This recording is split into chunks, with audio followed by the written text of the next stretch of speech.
Bon, est-ce que c'est sûr de consulter le dentiste dans les circonstances du Covid-19 actuelles? Pas tout à fait.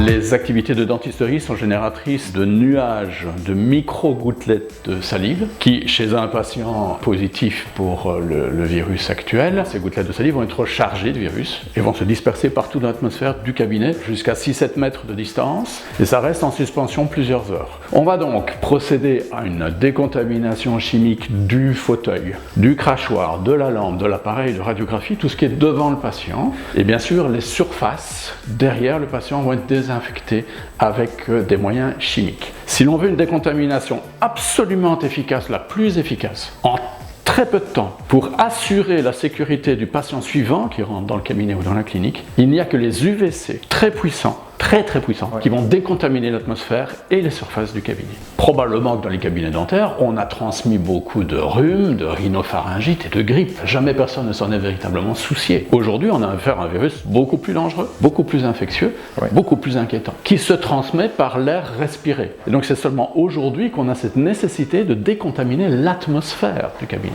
Le moyen le plus efficace, ce sont les UVC. Les UVC attaquent l'ARN ou l'ADN des virus, ils vont détruire l'ADN viral. Les UVC, très puissants, à plusieurs spots lumineux, au minimum 2 spots lumineux dans le cabinet dentaire, sont aujourd'hui, je le garantis, je l'assure, sont aujourd'hui le système est le plus efficace et le plus sûr et le plus rapide pour décontaminer un cabinet dentaire, combiné bien sûr aux méthodes classiques de désinfection du cabinet. Donc non, ce n'est pas tout à fait safe de consulter le dentiste aujourd'hui vis-à-vis du Covid, sauf si le dentiste a des moyens très sérieux et lourds de décontamination de l'air et des surfaces de son cabinet, non seulement devant le patient, mais toutes les surfaces, y compris le sol.